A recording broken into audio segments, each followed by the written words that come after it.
All right, let's start this meeting with the Pledge of Allegiance.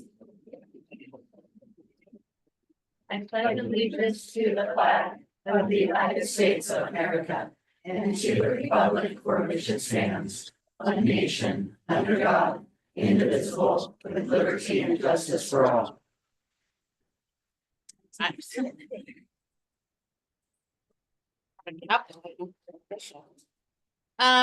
All right, let's start with the consent agenda. 2.1.1. I actually can take the consent agenda in one motion. Nobody has any comments, thoughts? Any chance of getting the volume turned up a little bit? Member Sable moves to approve the consent agenda. Member Smith seconds. Having a second, is there any discussion? Hearing none. Tanya? Cassie, can you hear me? Cassie? Can you hear me, Cassie? Yes. We're ready to vote. Okay. Member Richardson, Yes. member Sable, Yes. member Smith, Yes. member Dipdahl, Yes. member Brownell. Yes. Member Schmidt. I can't. Can you hear me? Member Wilkins. Yes. Okay, we'll move on. Let me Point of order. see if I can Yeah, get a hold of Joe. Thank you. may I ask a point of order question? Is this a board meeting or a policy committee meeting? Policy committee meeting, but because we have a quorum of the board, it's a board It's, meeting. it's It's public. a public meeting. And is the committee chair normally in charge of the Yes, proceedings? yes. I had a little bit of business to do before I turn it over to Trish. Okay, So, the next item, it's not on, but I real quick want to talk about OSBA convention to the board now that we're here. I think that being reflective of the budget Tim. and recognizing the budgetary things. Tim, can you hear me? That we could go on a budget. What are your thoughts? I'm trying to, Something that we do when we find I've been trying to value in say something, but I can't, Every other year, apparently can't be heard. don't want to waste budget money. When everybody else is sacrificing. Member Smith, I think if we have it budgeted on, and I believe it's been a reduced budget for this year, knowing that we're challenged financially. We could have some representation, not all, but open to ideas. Excellent. Member Sable, how many members currently are planning on going right now? I put it in the calendar every year. Okay, so at least two, because I know Yeah, and I believe Dustin, Gary. Gary's planning on. although I am staying with my sister-in-law to save money. Right, Nice. I'm paying for my own hotel to save money. So, and get the points. Well, I'm not certain whether or not I'm going. I might actually be at my son's wedding, depending. That's still shaking out, but the only questions I had was about budget priority because we have talked a lot about stuff we weren't gonna spend on and what we are gonna spend on, and so that's why I had some questions about that, but I do think it would be good to at least send a contingent of people to bring back information. Any other comments, just for discussion? No vote needed. Member Dibdall, I asked questions about this when the email first came out, because we had said we weren't going. And then all of a sudden, we're going, and then all of a sudden, everyone's going. Person you're And trying to reach is not available. It didn't make At the sense to me because it wasn't budgeted for initially, and then somehow it worked its way back into the budget. So Hey, Tim, I talked to I Tim can about that. hear And you he shared with guys me just that it's barely, but maybe you half the cost of last year, can't which I hear think me. is good. I'm So happy to let hear me, that people are making See if I can. their own sacrifices to kind of Okay. do that for the district. I think that's great. But that was my concern, is that we said we weren't, and then we were. And it seemed odd to me that we were doing that. So I'm glad we're talking about it. Excuse me a second. Joe, say something. Yeah, can you hear me? Yeah, can you hear? me? Okay, We've got a lot of echo, but yes, we Okay. can hear you. all right. I'm having a hard time hearing the meeting. I'm though. having a hard time. Can you hear me? I can hear you and I can hear the other people speaking, but it's I very, can hear very you light. and I can hear, but it's very, very light. Phone in the middle of the room. Okay, thank you. Okay, thank you. Does he have his, as long as that lean back and his Zoom is on? Is his Zoom on? Is your Zoom on? I can hear you talking. I can You'll have to. hear mute you your talking to Zoom. me. Can't hear. Yeah. Okay. I'm just hearing you. Yeah, but I'm the only one talking. 100%. Okay, have you muted your Zoom? Oh, she did, okay. She muted his microphone. Mute your Zoom, Joe.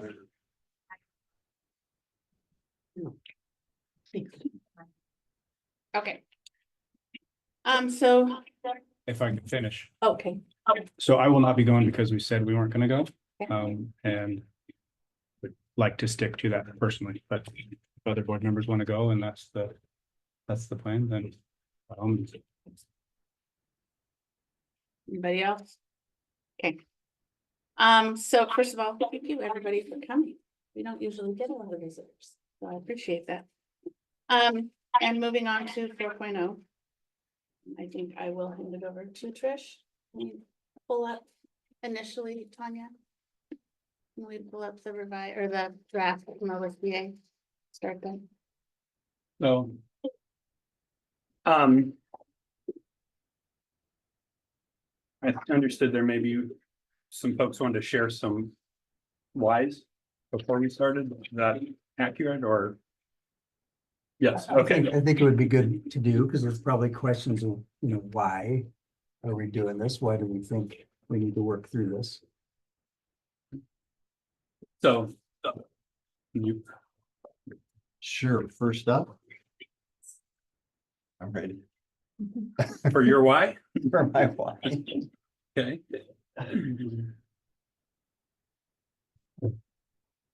So I need a clicker. I got it.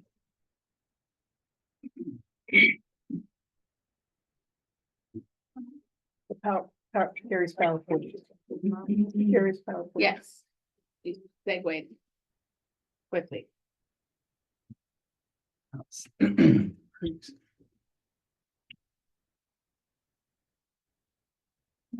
Okay. So first I want to say, I'd like to apologize to the community for in the artful way we had started this policy discussion. It allowed people to what I'm going to call climb the ladder. Some people know it as jumping to conclusions. So this is a thing from many years back at work called climbing the ladder. You get a piece of data or some experience, which is at the bottom of the ladder. And you pick the things that match kind of your view. And so you turn that into meetings, you make some assumptions. Because of your assumptions, then you can draw conclusions based on the way you think about the world, then you take some actions. And clearly some people have taken some actions. They're here tonight based on some piece of information that they got previously about this particular policy. So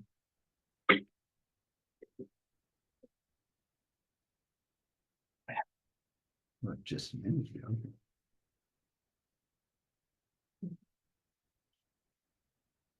There we go.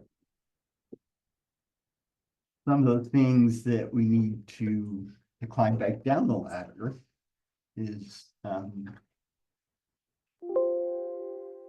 just going to start in the middle part. Are the things you assume valid? Why are you assuming that? Are there other meanings that the data you picked could have? Are there things that you ignored or didn't pay attention to?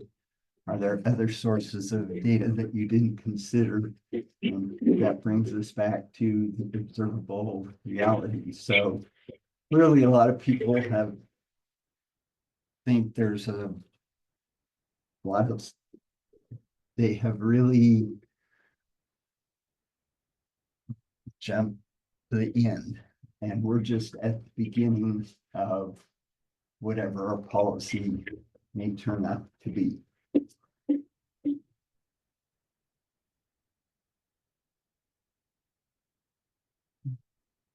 Your fingers covering the sensor, so if you try, Is it supposed to point somewhere? Where do you probably to the screen? Screen picks it up. I wonder if you will tap on-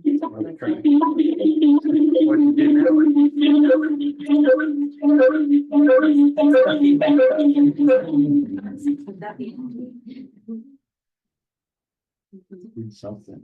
No, it was- Is that a flock? A flock of keys? Is it Montana?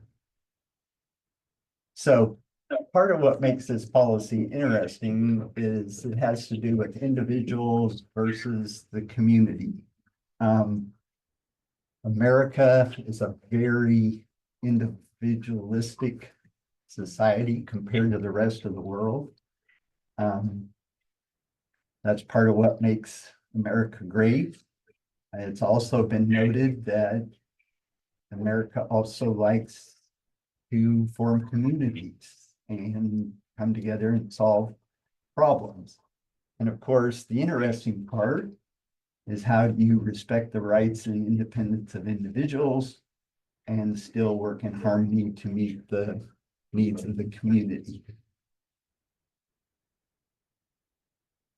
So this is just an example, not related specifically to our policy, but these are two examples of the way that impacts our policies here in the school district.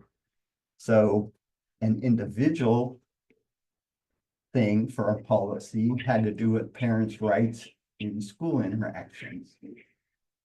In that case, it's the parent, their child, and the community doesn't really have rights to that child. It's just the parent and the child and their decisions about how they're going to raise their child. For a community example, we have dress code. That's a case where some parents incorrectly assert that it's their right to dress their child as they see fit. But at that point, it comes into conflict with the community need.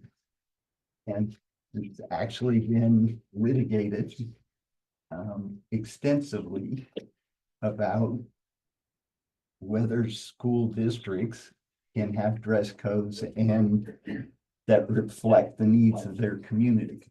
And so you have this tension between individual rights and the community, I guess I'll say community rights.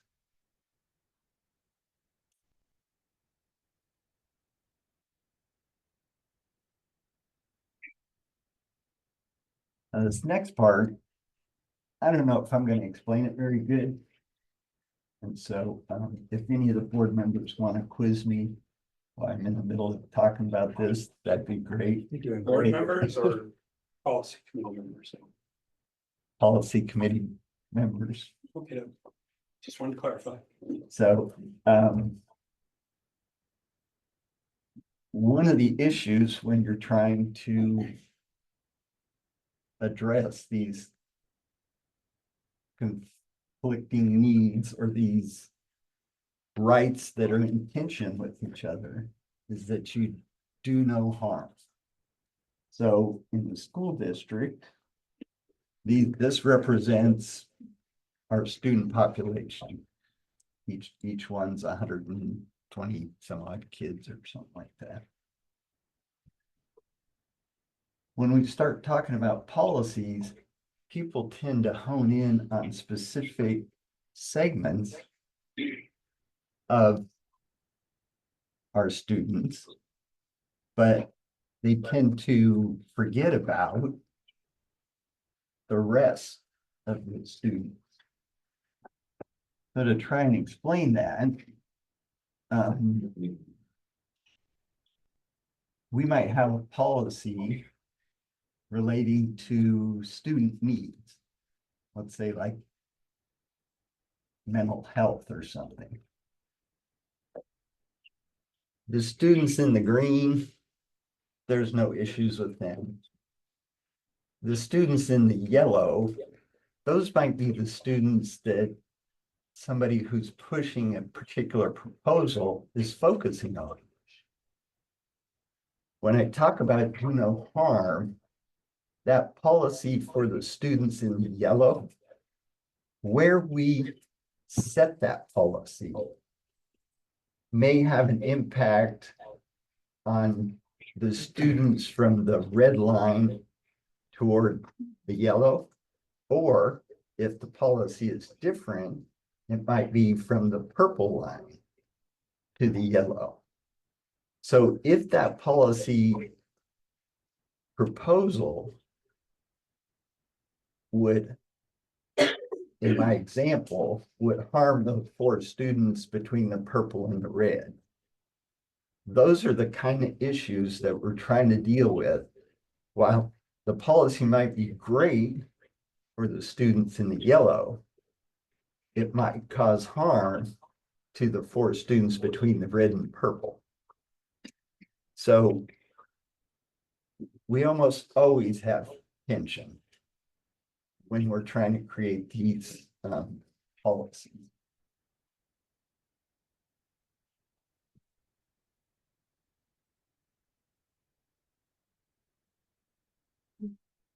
And so now start to head for this particular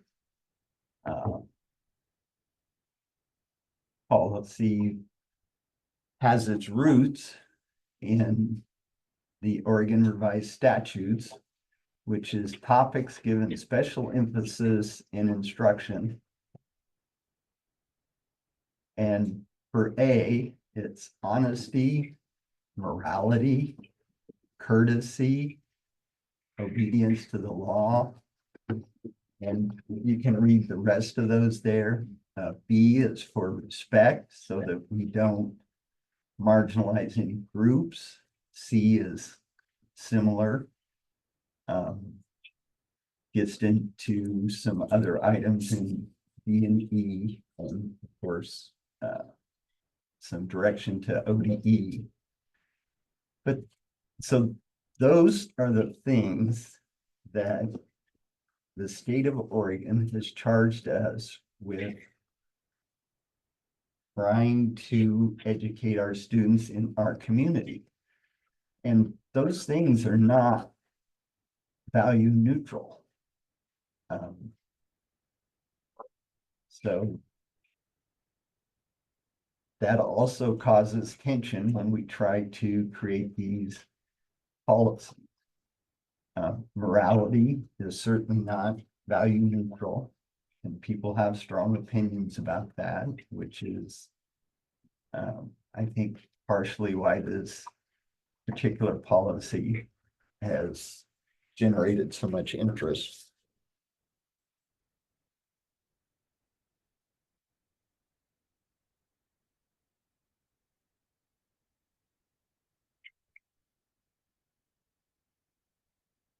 So to get into more specifics, for me, for the why we're addressing this policy, is protecting mental health of the students.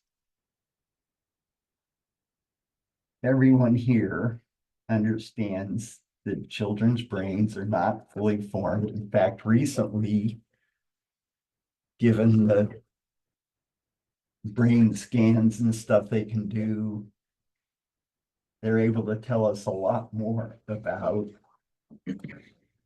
how kids learn, how their brains are malleable.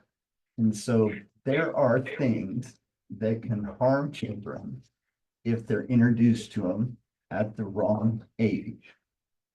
So as we're developing this property policy, we are trying to protect children from things that they're not ready for. So that brings me back to my do no harm. Some children might be ready for the material, but other children might not be ready for that material, and it may harm them. So we have to, as we're developing this policy, make sure that we're not causing harm to some of the students. Hang on a second. Joe, are you hearing all this? Yeah, I'm hearing what Gary's saying now. I can hear everybody. Can you hear me in there? We can, yep. And your echoes. Okay.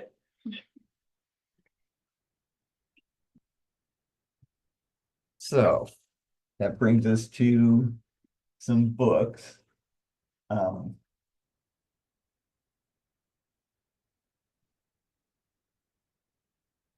These are listed there are just some common reasons for restricting access for minors to certain material.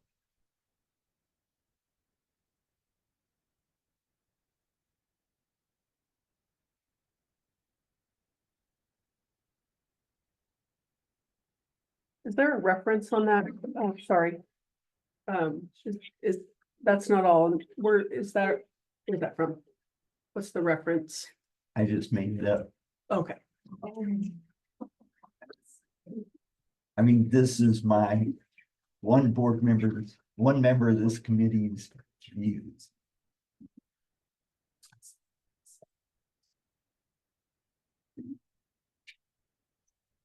So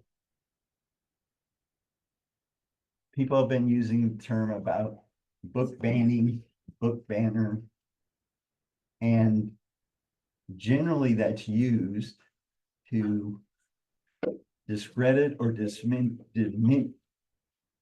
diminish someone's concerns about age appropriateness by painting them as opponents of free speech or intellectual freedom. This label implies a person is trying to suppress ideas or limit access to knowledge in general, which isn't accurate. Instead, many of these individuals or groups are making nuanced arguments about context, age, and mental health, rather than advocating for a book to be completely inaccessible to everyone.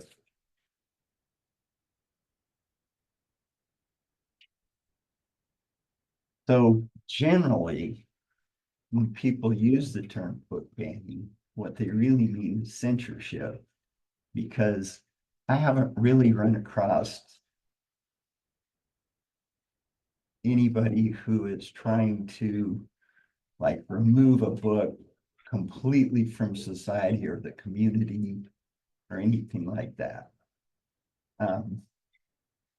So the difference between censorship and curating age-appropriate material is key. Censorship involves preventing access to ideas or information for everyone, regardless of context or audience. On the other hand, curating materials for minors involves ensuring that what children are exposed to is age-appropriate and allowing access to materials when they are developmentally ready to understand and process the themes in a healthy manner. So, for example, a school district might decide not to include a book with explicit content in its libraries, but that doesn't mean the book is banned from public libraries. And in fact, the books that I've heard mentioned are in the Josephine County Public Library. So access is available for the community for those books. Gary, I don't want to ruin your flow either, but it is important to point out that if, whatever material parents might want their child to have access to, they can do that. But what the board is concerned about in our jurisdiction is what comes into this district. And so that's where the policy and the discussion is on. It's what are we providing in this school district to the community's children?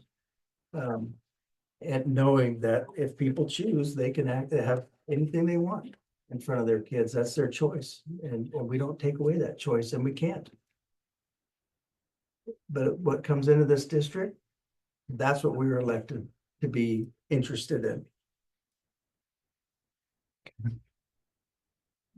So amazingly enough, we scheduled this policy meeting on National Banned Books Week.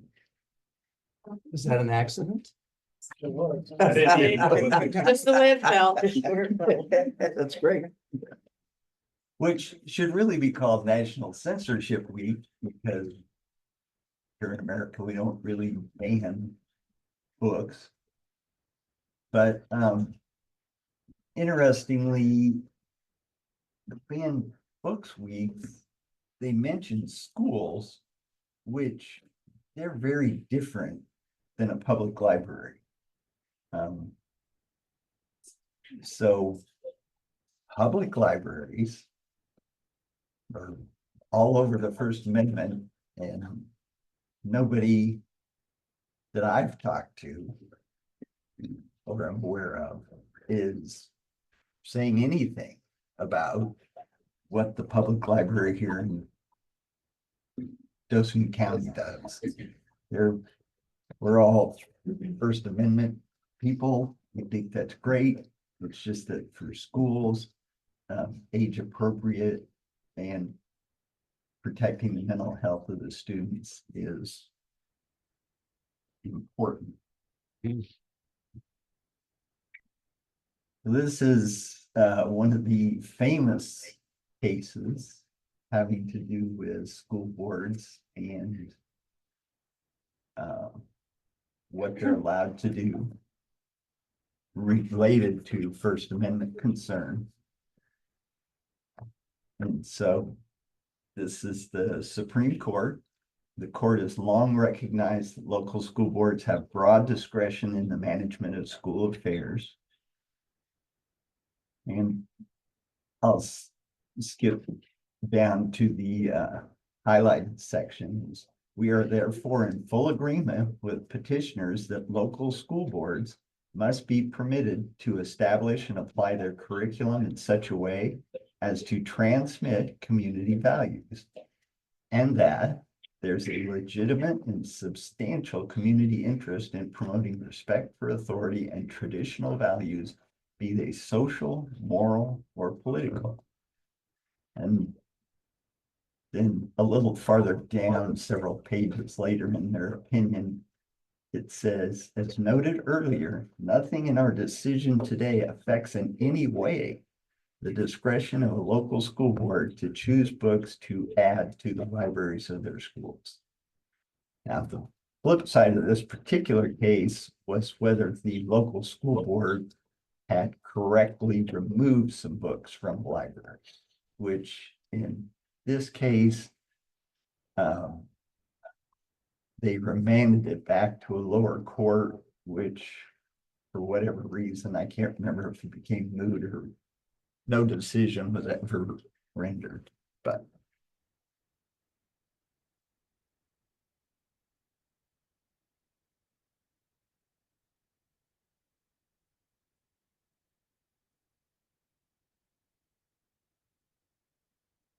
I think I've sufficiently bored everyone. And I'm returning the clicker. Okay. Yep. I wanted to You're share up, something. Dan. Okay, this is a policy meeting, and policy can be dry and boring, so I'm gonna try to add to that a little bit, but I just wanted to share some things, what policy is and what policy does. This was off an education website. Prevention, so policies good policy stands as a preventative measure. Creating policies before issues arise can prevent potential problems from becoming widespread. It establishes clear guidelines and expectations early on. Another one is consistency. Policies ensure consistency in how situations are handled, reducing ambiguity on things that can be interpreted in many ways across an organization or a community. Risk management. Anticipating possible risks and addressing them through policies helps mitigate legal, financial, or reputational harm in the future. Standardization. Policies help standardize procedures, ensuring everyone follows the same rules, which is especially important in large organizations or government bodies. Clarification of expectations. Even in the absence of a large problem, policies make expectations clear to everyone, reducing misunderstandings or misinterpretations of acceptable behavior. So in short, creating policies proactively can be a strategic move to ensure smooth operations and avoid potential future conflict. And that's why I feel the board should be working through policy IIA for those very reasons. We want to make sure, and it's in the board's wheelhouse, to make sure that we are providing the highest quality educational material for our children and deterring anything that might be harmful to them. I think everybody would agree on that. No comments. Okay. The board. Thank you very much. We have an amazing bunch of schools here in District 7. We have great schools. We have very dedicated staff and educators across the district and in our libraries. Our schools operate and provide amazing opportunities for our kids. And we know that. And so I am certainly dedicated and concerned to make and want to protect the school's standing in the community and the district's reputation. And one of the ways that we could do that is providing clarity in this area of what's age appropriate and what's considered highly appropriate and quality educational material and what's not. The very fact that there's so much disagreement on that and confusion highlights the need for the board to work through this policy. Because that's what we are supposed to do, and that's what we're elected to do, to give clear guidance. The majority of this community would not feel very good if the board were to allow pervasively vulgar or sexually explicit material to be offered to our kids. And that's just a fact. The vast majority of this community it would not sit well with them. And so that's why I feel it's important that the board works through this so that we can make sure that we're not providing that kind of material to the kids and we don't erode the trust of the majority of this community. We certainly do not want to do that. We want to protect our reputation and our standing in the community. And working through this policy is going to be very important in doing that. And it's in our wheelhouse, and that's why we're here. So that's the why that I'm sharing. I'll add a little bit. Gary brought up Board of Education versus PICO. And at least all the board members, if not everybody on the policy committee, received something from our attorney that spoke to that. One thing that was left out of that. Real quick, is that the slide that you showed was Pico? Or Yes, different? yeah, yes, I was speaking. And you have a summary of the. Yeah. So one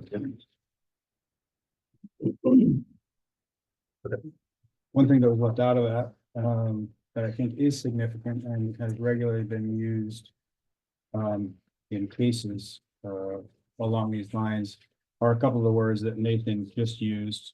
This was given by Justice Brennan, who gave an opinion. There's a plurality of opinions. A lot of people gave opinions on that case, but he gave an opinion. He was joined by Justice Marshall and Justice Stevens.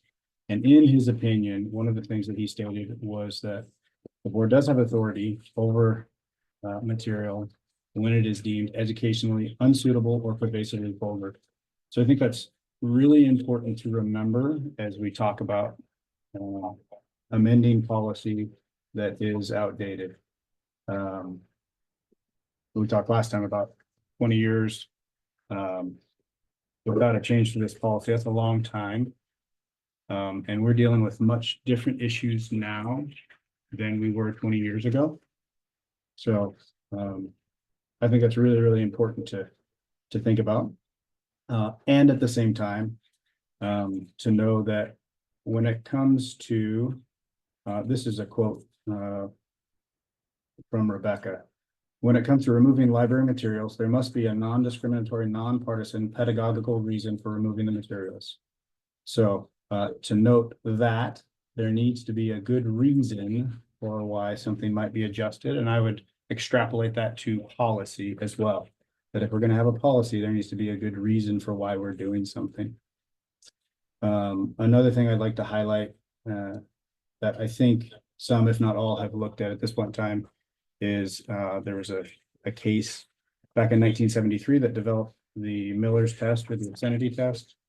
And there's three questions or a three-part test that has to be answered by the average person applying contemporary community standards. And so they would find that something, if they were to find something is obscene, it would be something that appeals to the whole, on the whole, to be prurient interests. The definition of that, according to what I looked up, is having or encouraging an excessive interest in sexual matters. 2, describe sexual conduct in a patently offensive way. And 3, lacks any serious literary, artistic, political, or scientific value. I think those two things, as it relates to legal matters, need to be very significantly thought about as we move forward. And Gary highlighted a couple of things about nothing being discriminatory in nature. I would hope that in this room at this table, that goes without saying, that no one is trying to discriminate by policy against any particular group. And I think it's sad if we talk about climbing the ladder, as Gary highlighted earlier, that you might assume that based upon statements and thoughts and things that we might decide as a group. So anyways, just a couple of thoughts. So for the committee to know, my understanding of PICO, and correct me if I'm wrong, it was not a decision, there was no 5-4, 6-3 decision by the Supreme Court. There's no It was a precedent. plurality. Right. So 4 justices, 3 justices, 2 justices. So both sides kind of look at PICO for like, this is how it supports our argument, this is how it supports our argument, because there was no actual Supreme Court decision on that. So it's an interesting one for us to navigate through as we look at this policy, because there is no clear cut directive from the Supreme Court, if I'm reading that correctly. Other than those specific things, educationally unsuitable and pervasively vulgar have been regularly used in the court of law since PICO was decided. Yeah. Yeah. That's right. PICO did not set a precedent, although it's used in case law, referenced in case law. And By it's- everybody. By everybody, right? People who are concerned about book banning and people who are concerned about content, age appropriate content. So it's used by both. The important thing to remember, though, is that where there is not a specific prohibition of something, the lower government has the ability to interpret and to fill in the gaps. So for example, if there's a state law that does not speak to something, that means that counties and city councils and school boards get to determine and make the interpretation and add clarity through policy. That's the way the law works. And the only thing you have to make sure is that whatever you're doing does not contradict the law or supersede the higher law.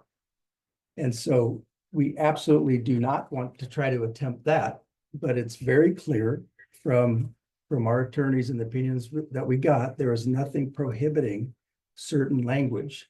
There is nothing prohibiting this board from defining and refining what some of those selection criteria might be. And if we need to get into that, we can get into that because we do have legal opinion on that. I don't think we need to get into that for this group. Maybe not, but at some point, it's hard to get to wordsmithing unless we all kind of understand why are we here and what our authorities are we allowed to work with them, right? If we don't understand our authoritative leeway, it's very hard to actually get down and do some wordsmithing and create a good solid policy that's going to be on strong legal ground and be the best thing for our kids and for our community and for our district. So at some point, we're going to need to dig into that. If there's any questions or concerns that people have on this committee about authority, we will need to talk about authority. This committee clearly understands the school board writes and interprets and does policy, Okay. right? So there's more, It's one of- there's One more, of the three things school boards do: sure. policy, budget, hire, fire, superintendent. Those are your three, right? And we Absolutely. are on policy and I get the impression there's misunderstanding for some people in the community. At the table. but this But we're committee here is, at the table. But if what I'm saying to this committee is if we need to discuss it, let's discuss it. That's all I'm suggesting. But if we don't need to, then we can move on to wordsmithing or whatever we think we need to do. Everybody shared their why that wishes to. I haven't. So I am on the policy committee because I feel it's an important part of board duty and on this policy in particular, I am concerned at leapfrogging over a process that has worked for the district and our community well. Usually we get something that has been legally vetted by OSBA lawyers. It has been studied by administration and then policy and then brought to a public vote. I feel that there's been some misunderstandings on the whole process of this policy and that particular books have been mentioned as a reason for changing the policy without those particular books being brought through in the process we have in place. I know that, part of the policy of it maybe hasn't been looked at in 20 years. Part of it was looked at 10 years ago. OSBA has come out with a suggested policy to work through. point of clarity. They gave it to us specifically ahead of everybody else because we're doing this. They have not come out with it yet. Okay, It will not come We have out. their draft. Yeah, this is not a sample policy. This is very much a draft. okay, thank you for that information. So there again, we're leapfrogging a process that has worked well and trying to wordsmith something that hasn't been vetted by knowledgeable, educated, professional people. And I am very concerned about that. I know that this policy is due to be reviewed. I'm okay with doing that. I know administration personnel have mentioned, yes, we've been thinking about this policy. This is something that has been something they wanted to review. OSBA did come out with some suggestions during the height of COVID where it kind of slipped through the cracks as far as a policy review is concerned.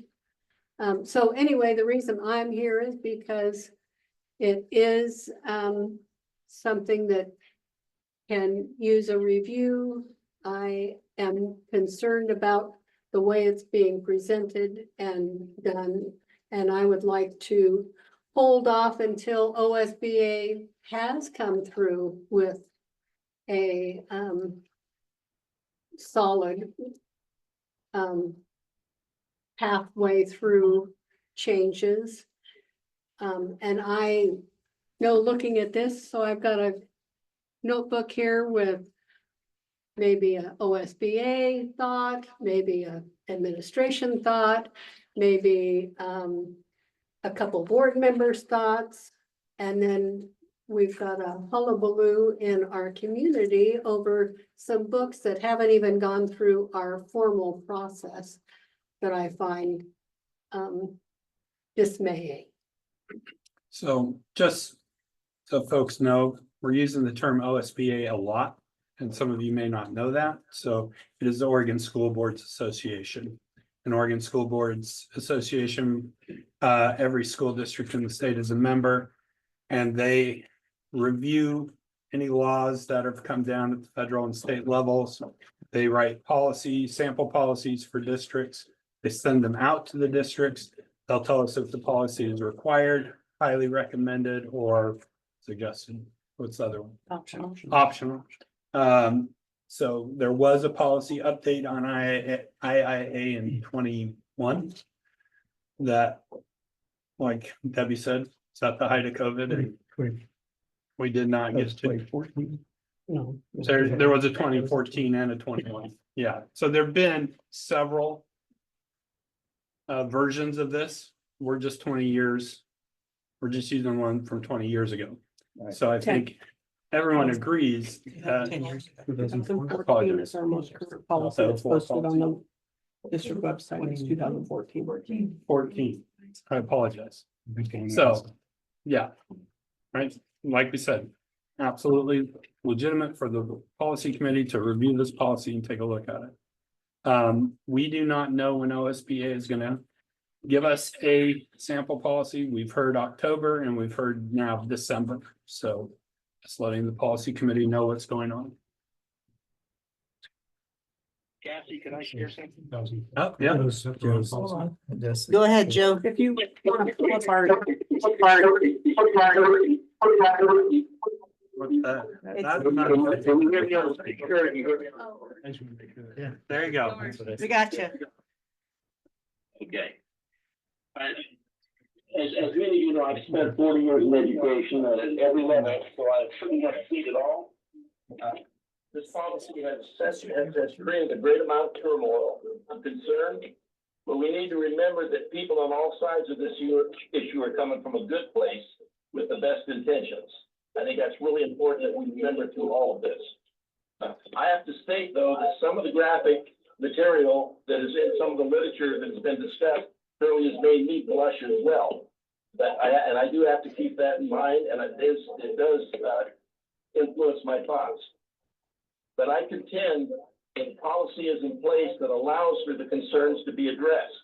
Yet nobody has formally used the process that is available to address the questionable content. And so we don't know whether this policy really works or whether it doesn't work. Therefore, I believe that the policy that is in place should continue, at least for the moment, and that we encourage those folks who have concerns to use the formal process so that we can see if it works. And I seriously mean we should encourage them to use the process. Because if I was a parent, I would certainly use the process. Then we have the opportunity to adjust if needed, but we need to see if it works first. There is also a policy being drafted, as was discussed by OSBA, and I think that we should wait until that is completed so we can evaluate it and take parts of that that might be usable and include in our policy revisions that might occur.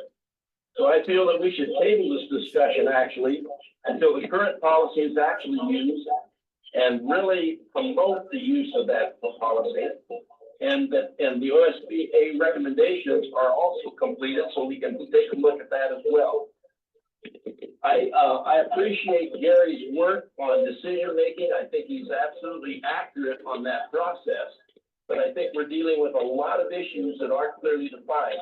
For example, what is the definition of pornography? You look at state statutes, for example, and they talk about video and they talk about actions, but they don't say a thing about literature except that it's taken in the context of the whole, whatever's in there.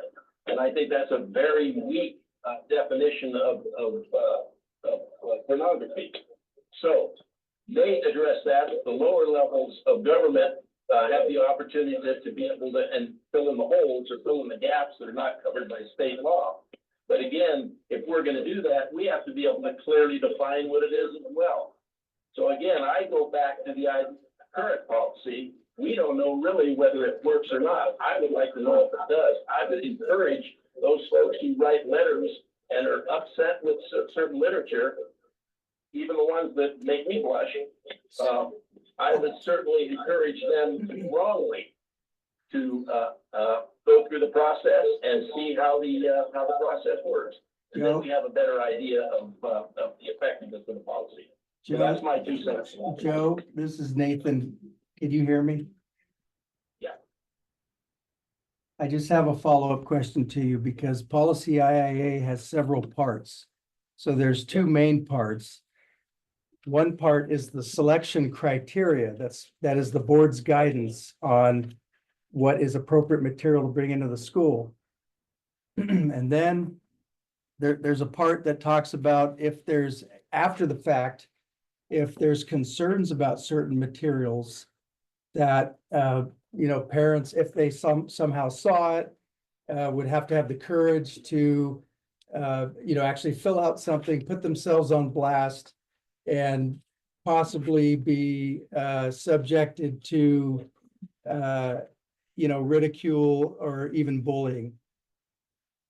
So there is certainly concern and a deterrent for people to complain sometimes, even board members, obviously, because we put ourselves out there.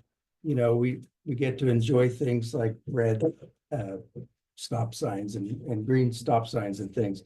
So, but my question actually to you is, which part of the selection criteria do you believe is working well?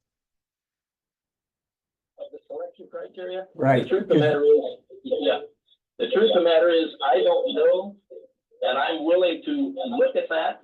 But on the other hand, I think you have to be very clear on who the people are that make those suggestions, who are the suggestion criteria makers, that they are the appropriate people who really understand the literature, the reason for the literature, the age appropriateness of the literature, and so forth and so on. Now, that doesn't mean just the organizations that are listed on that policy, because we know politically where many of those organizations lean.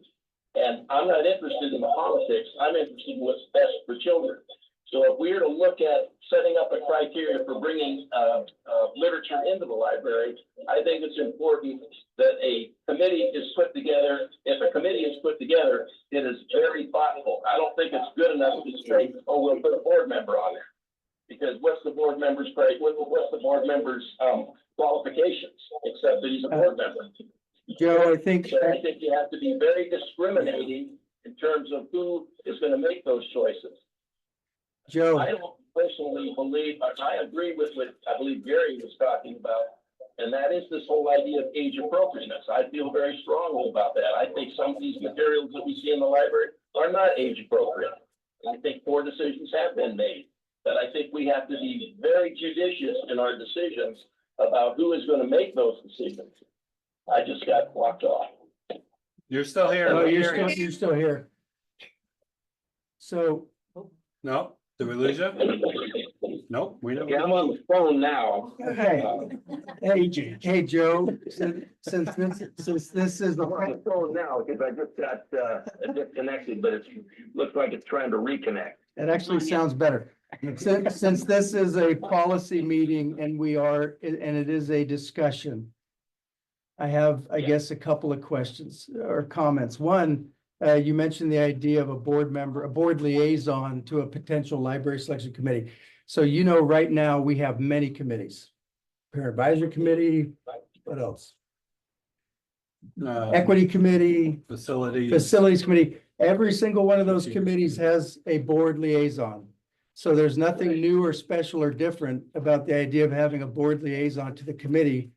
The reason is that the board liaison can help work with the committee and communicate between the board and that committee. So there's nothing nefarious or strange about that idea. I just want to put that out there. And I just have to, I don't want to belabor this too much, but you said that there's stuff already in the library that makes you blush, and it got there under the current policy. So why should we not visit the policy? I'm not saying visiting the policy is wrong, but I'm saying let's see if this policy doesn't work first. And it's not been tested. So I want to share a couple things, and I'm going to ask Trish to weigh in a little bit here. To my knowledge, there has been no book challenges to any library book at Grants Pass High. Correct. Okay, but we have under policy IIA had 5 or 6 classroom books Correct. challenged. Okay. Is there any evidence that can be shared with this group that anybody felt intimidated or bullied or anything for coming to doing a challenge? Well, hang on, I'm just curious. I know, I'm not saying that has happened, but what I'm telling you is what people are afraid to put their head up on things like this. They are. So it's a very natural thing. If there's something that concerns them and worries them, there's a deterrent. They're timid, they don't like what's going on, but they're afraid to actually put themselves on blast. That's human nature. So I'm not saying it's anything that the district is doing or it has happened. I'm just saying that in general, people are deterred from actually lifting their head up and making a complaint on something because it isn't pleasant and it isn't fun and nobody likes conflict. That's all the only point I was making. Okay. I I just didn't know if we had had a history of. I'm not saying that, and I'm not Okay. aware of that. So I Okay. just want to make All sure right, that's I just clear. wanted to.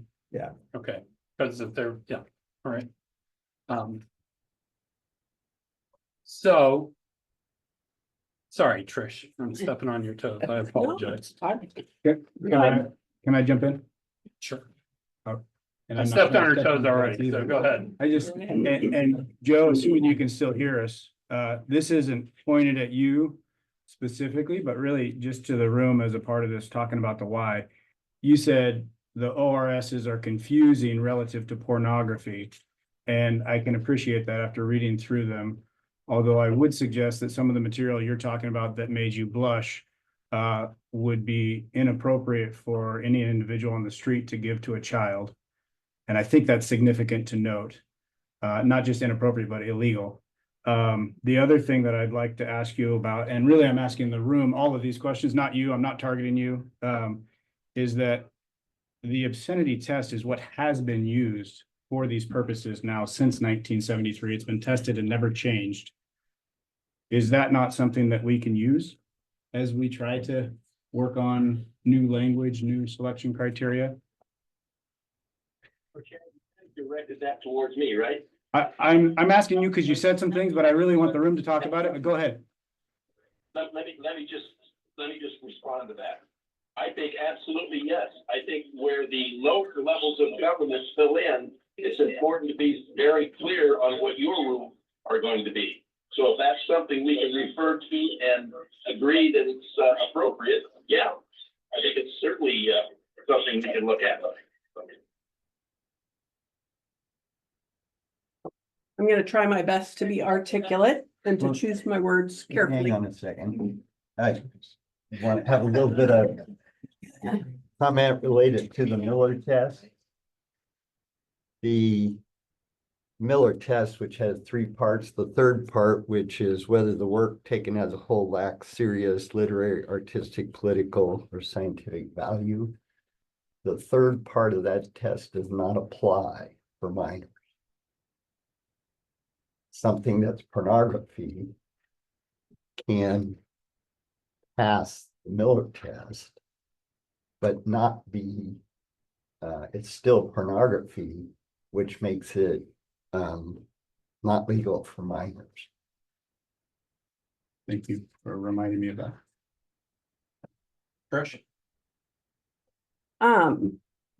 Because, like I said, I'm gonna try to find my words correctly here, and, I'm not necessarily the best reader out there. I haven't read a lot of books. I have read these books. Gary, in his presentation, had a slide up there that said something along the lines of book banning as an insult. And you can correct me if I'm wrong, but I think that was, trying to clarify that that's not what we're trying to do here in this policy committee. And it's kind of insulting to have the book ban conversation. I don't know if I'm accurate in that, so I'm asking. Yes. And Chad just made a comment about the books that we've questioned that I have read, that would be a form of child abuse. And I want to put into the space that when we talk about a policy I have worked with 3 outstanding district librarians in this district. One of them's here in the room, and I appreciate the work and the effort and the careful training, consideration that she and her predecessors put for books that are in the library. And I think it's an insult, and she's been insulted numerous times on child abuse, child pornography, that pedophile. I'm trying to think of some, she's not named in some of the things I've read. But the district librarian is referenced, and I feel like that's an insult just as much as book banning is an insult. I think that's horrible, by the way. And I want people to understand that, because there's been a lot of rumors flying around. Yeah. I think that's terrible. And Tim knows from the beginning of this conversation back in the spring, I particularly said, this has nothing to do with any individual. And it has nothing to do with any staff. This is a process management thing. This is a policy thing. And so it actually bothers me quite a bit that somebody would feel targeted. I do understand the nature of it because we're talking about books and there are people that work in the library. I can understand why that would happen. But I want to make very clear there has been zero intention to try to intimidate or disparage any individual or particular person at all. And if it's happened, I think that's terrible. And it shouldn't happen. I appreciate that. I agree completely, and I don't mean to step on your toes or derail your thought process, I really don't, but this is about the policy, not about any individual. Nobody on the board, not policy committee, but nobody on the board has any ability to affect someone's employment, nor is this an attempt to in any way, shape, or form do that. This is about a policy, and the lack of significant selection criteria that prevent pervasively mold or material from potentially entering our library. It's not about a person, never has been. So I'm glad that you highlight that and bring that up. I'm glad that Nathan says that. And again, one of those things I hope we can kind of put to rest, but continue. I, for one, I told Debbie this, I believe the policy should be looked at and that we should be talking about it. I do believe that policy is board policy and board authority, and I forget which one of the 3 of you mentioned that's my job, is to follow the policy.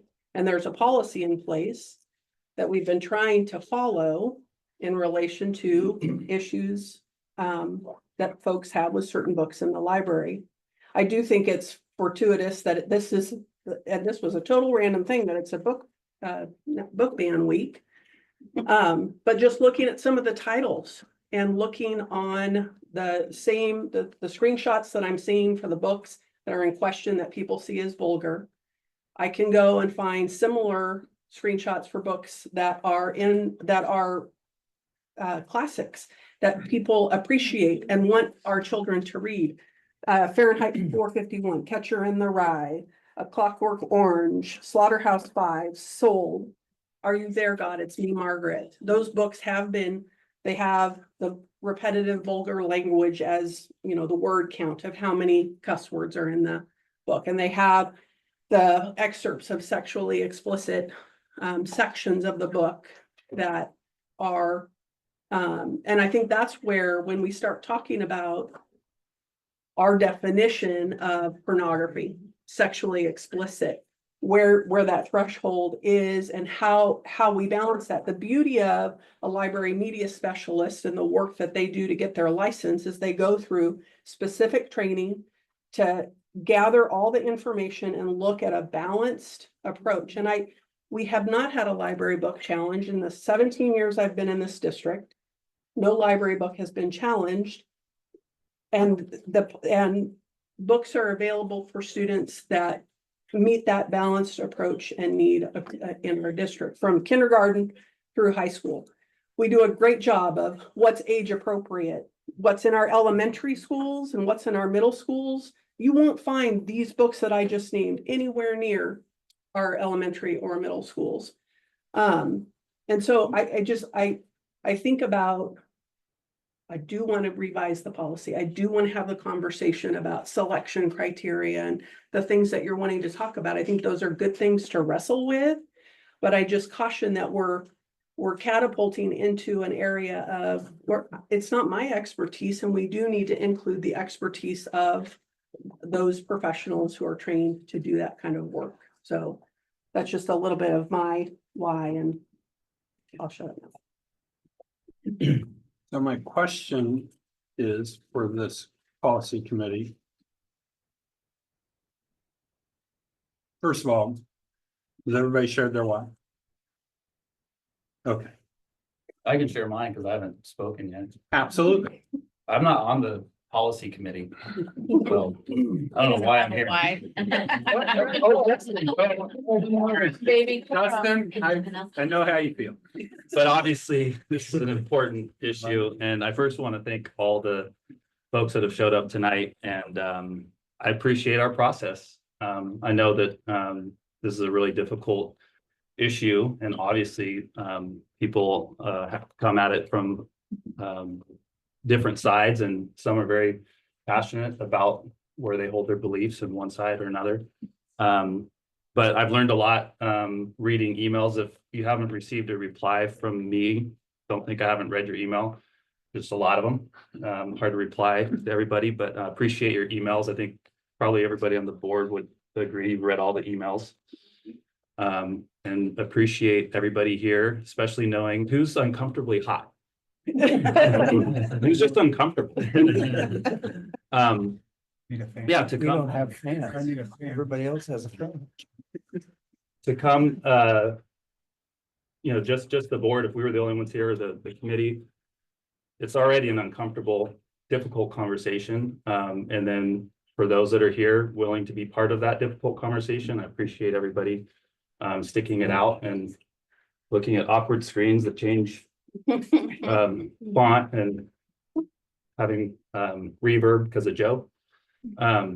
But I just think that a little couple 2 cents about where we're at with all the information we've received with different versions, like Debbie was saying, of proposed policies, the old OSBA, our current policy, a new draft version of OSBA, a new draft version of a proposed policy. It's kind of in a quagmire situation right now of all the information we have. And reading some of the legal and just noting all the legal conversation that's happening, it's a legal minefield topic. So similar to Debbie, I do want to get the OSBA official recommendations. Personally, I still lean on the side of transparency for parents. Maybe just a small proposal that maybe there's not a selection criteria or selection committee, but maybe there's a period of time before books make it into the library, like 60 days or something, where parents are have access to which books are going to be added, and they have a little bit of heads up to they want to do a challenge under our current policy or whatever we create as a policy. Maybe there's a middle road, I guess, is where I'm going with that.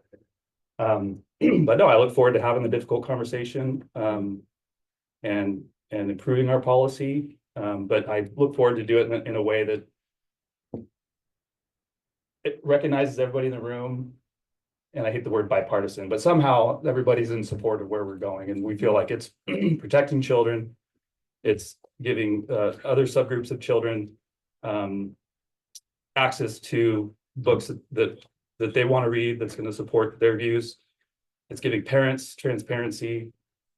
It's supporting our administrators and our staff. I want win-win-win. So that's where I want to go. And I don't see a process tonight moving towards that with wordsmithing from 5 different versions. So I think Joe probably said it best, as far as tabling the conversation, I think I'd be supporting that. So I think that I would make a motion that we do table it until OSBA comes out with their actual proposed policy, not just the draft. I'm not quite ready to go there yet. But I'll wait to hear what other people have to say. Well, we have to have a second. before we go to discussion. Well, I just said I'll second the motion. Okay. Point of order. Is this the board voting on this or is this the policy committee voting on this? I think this is a policy committee meeting. And so we really can't vote on things like this, can we? You can, it's a board meeting. But Yeah. not a policy committee. No, you have absolutely authority as board to vote to table a conversation. It is a full-blown board meeting where we're talking about policy. So Yeah. I don't know the right answer to your question. I would want to put- I would just the board. suggest that it would be just the board Okay. at this point. But, I could agree with okay.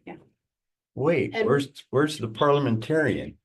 He's, Joe, he's in Montana. He's in Boise. Parliamentarian's in Idaho. He just drove all the way from Jackson Hole today, so the parliamentarian's a little bit tired. I would say that. what he meant to say was yes. Continue. But the answer is yes, in terms of what Tim was saying.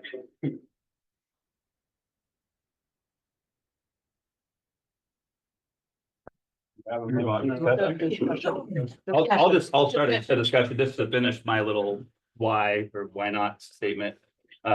Just as an example on the legal minefield that we're in, the word age appropriate has been used multiple times tonight, and I actually really like that term, but I started looking at the idea of including that as a criteria, and then it really just goes to, well, who's deciding? And almost all these criteria ideas kind of come back to who's deciding. So that's the quagmire. But in the actual legal information we received from our counsel, and maybe even in another place, the word age appropriate was actually kind of deemed legally, there's even a legal term for this, but like legally on shaky ground or something like that. I forget the term that was used.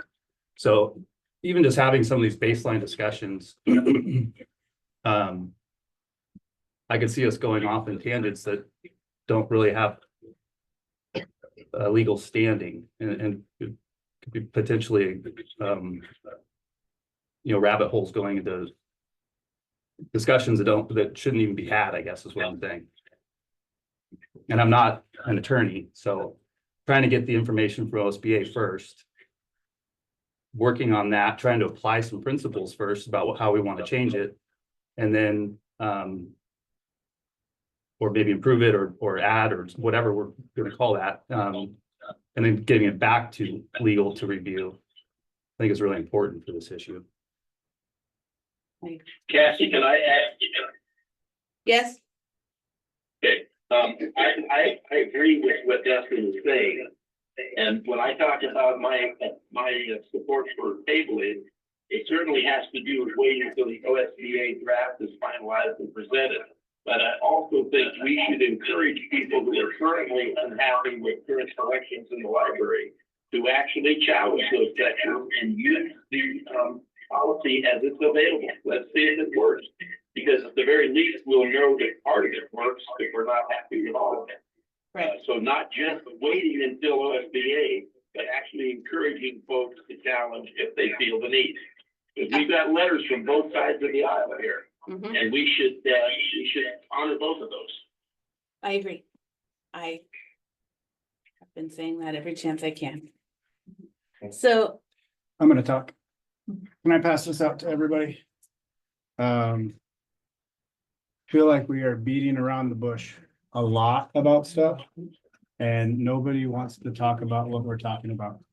So, I'm gonna share some things to you.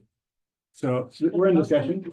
on the motion, This is absolutely about the motion of tabling this, yeah. So Do you have extra copies? You can. I wanna share a little bit about, Well, point of order, hold on, point of order. I mean, I don't know what parliamentarian stuff and all that kind of stuff, but. If we're gonna talk about a specific book in the library that you don't think should be there. That's not what our policy says to do. I would like to share some material that the public doesn't know And- exists. but- And so this is a public meeting. You can do, I think that, like Joe said. We should follow our policy. And we're having a discussion That on you should, books. that you should challenge the book through the process that we have instead of. I Are you wanna highlight challenging it here? the question today that we talked about a fair amount is what is pornography? What is obscenity? We're talking about selection criteria. Last time we met, there was discussion about what does pornography mean? What does obscenity mean? What does sexually explicit mean? Yeah, A number point of of those order. things. This isn't discussion about the motion. This is material question- that I would like to present relative to the motion for tabling this. But the purpose of a What? motion and a second and is a discussion on the Can motion we repeat the motion? What was the motion? that we table. The policy until OSBA has an actual revised policy. And I think this Whatever is I said. material that should be discussed relative to that motion. Well, our parliamentarian is. Hi, First of all, Tired. Cassie, you asked for a motion. Who's the one that gave the motion? I am confused on that. I gave the Dustin? motion. Cassie. I Kathy gave gave the the mo- motion, Dustin You second. motioned, Yes, and Dustin second. Dustin. Gary, And now we're you're the discussing. parliamentarian. But I'm not supposed to You talk are about the sex expert on Yeah. this. Debbie and Gary, the parliamentarians. at this point, with the pre- second, we're discussing whether we're gonna table it or not. If somebody has a reason why they don't wanna table it, we get to discuss it. Joe, as the parliamentarian, are you okay with me discussing something that has to do with us? Proceeding or not? Got the material as it relates to Cassie's motion, and that is that we table this. That's one thing, but if you're wanting to inform the public about something, and that's your purpose, I don't think that relates to the motion. If you listen to me, you might have a better feel for what I'm gonna say, but right now I just feel like people don't want me to talk. Well, so I think I'm gonna say that a reason for not tabling the policy discussion we're gonna have is because some people feel that the current policy has failed. And that there are things that would affect the mental health of children in our district. So that would be the reason to continue with the policy discussion.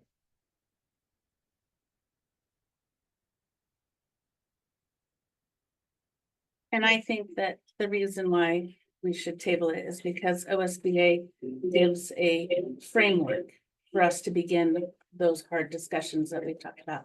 I don't know that anybody has disagreed that there isn't policy work that needs to be done on IIA. So, I guess, Mike, can I make one point of discussion? Go right ahead, I'm being silenced over here, so you say what you would like to say. I guess, you know, I'm not comfortable with the idea of tabling the discussion entirely to wait for the OSBA model policy. I think it's not a bad idea that we look at that policy. Maybe that could be the base of where we go. But that policy is not going to remain as it is, and that's the way it works. You know, OSBA gives us policies, and there's some things that are, this is the law, you must do this. And there's other things where it's not. And there's an awful lot in that policy that they whipped out and sent to us that frankly is up for discussion, debate, and potential change. So even if it's voted to table, so because of that, I can't agree to table the discussion because we need to have continual discussions on what are we looking for? Because when that policy comes out, we'll be in a better position and the skids will be greased to actually discuss how we're gonna change that policy to fit what this district needs. So I'm not okay with tabling the discussion until that policy comes out. I think it's okay that, we use that policy. But I think we need to continue the discussion so we're ready to tackle that policy. And I think that we should wait for the friend. I feel we should follow the process of our policy until it's changed.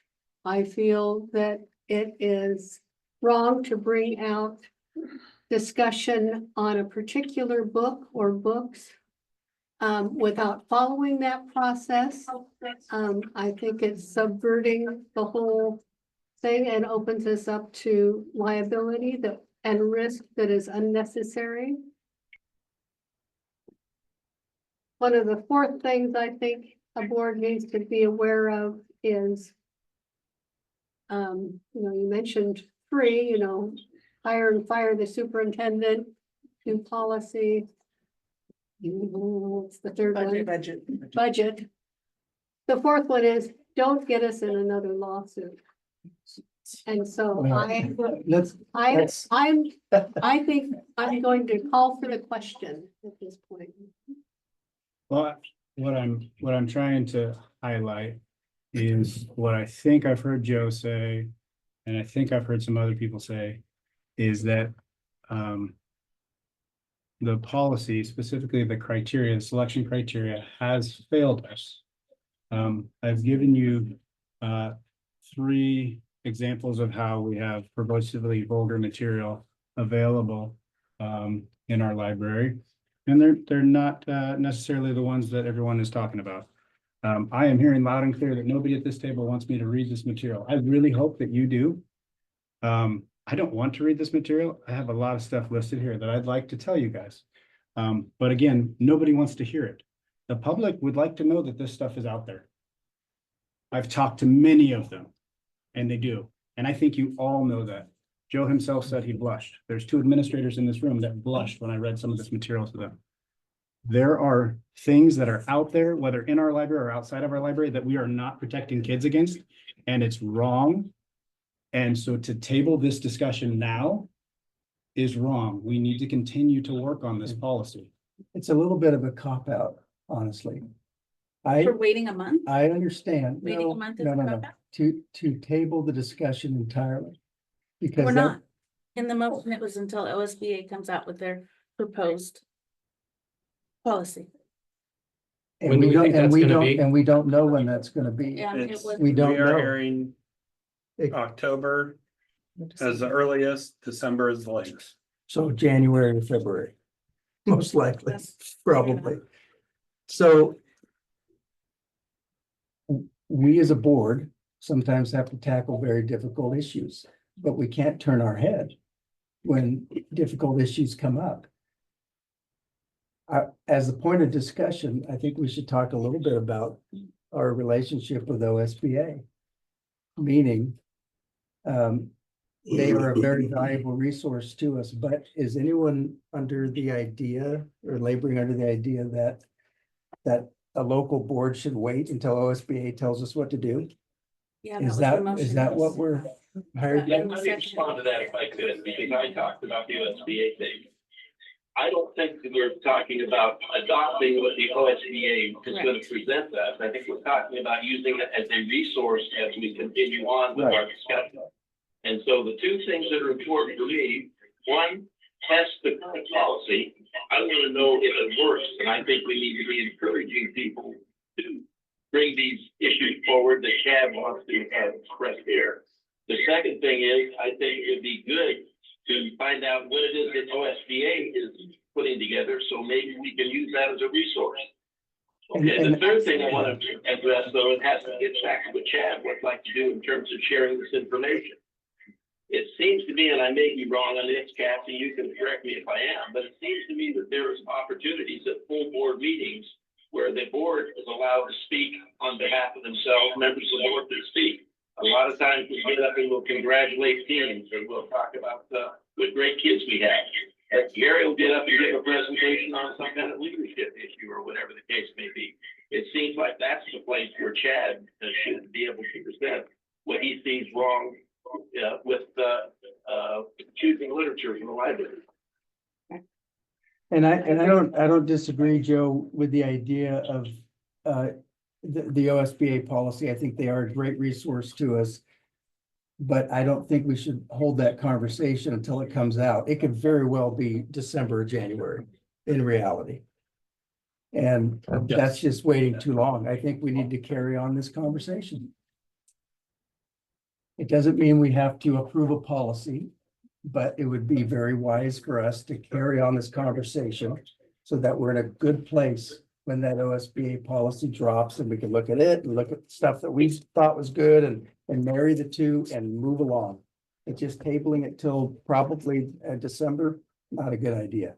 So everybody had an opportunity to speak that wants to in the discussion portion? Tanya? You have a roll call vote. Did you want to talk more? Is there anybody else that wants to talk? So who called the question? Debbie. Question. So you vote on that. Let's just, since we didn't vote after that comment, I think we should just vote on the motion, please.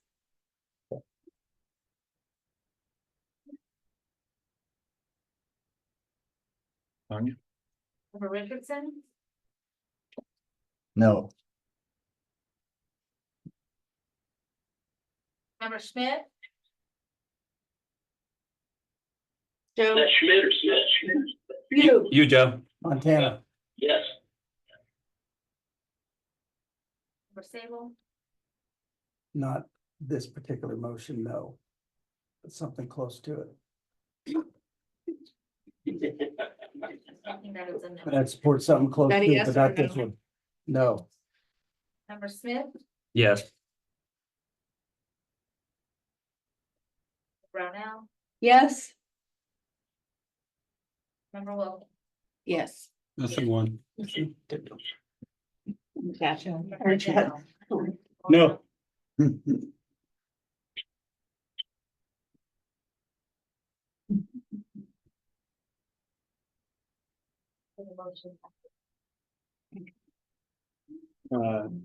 Chair, this being our only policy. What do we do from here? Go home. Okay. I would like to adjourn.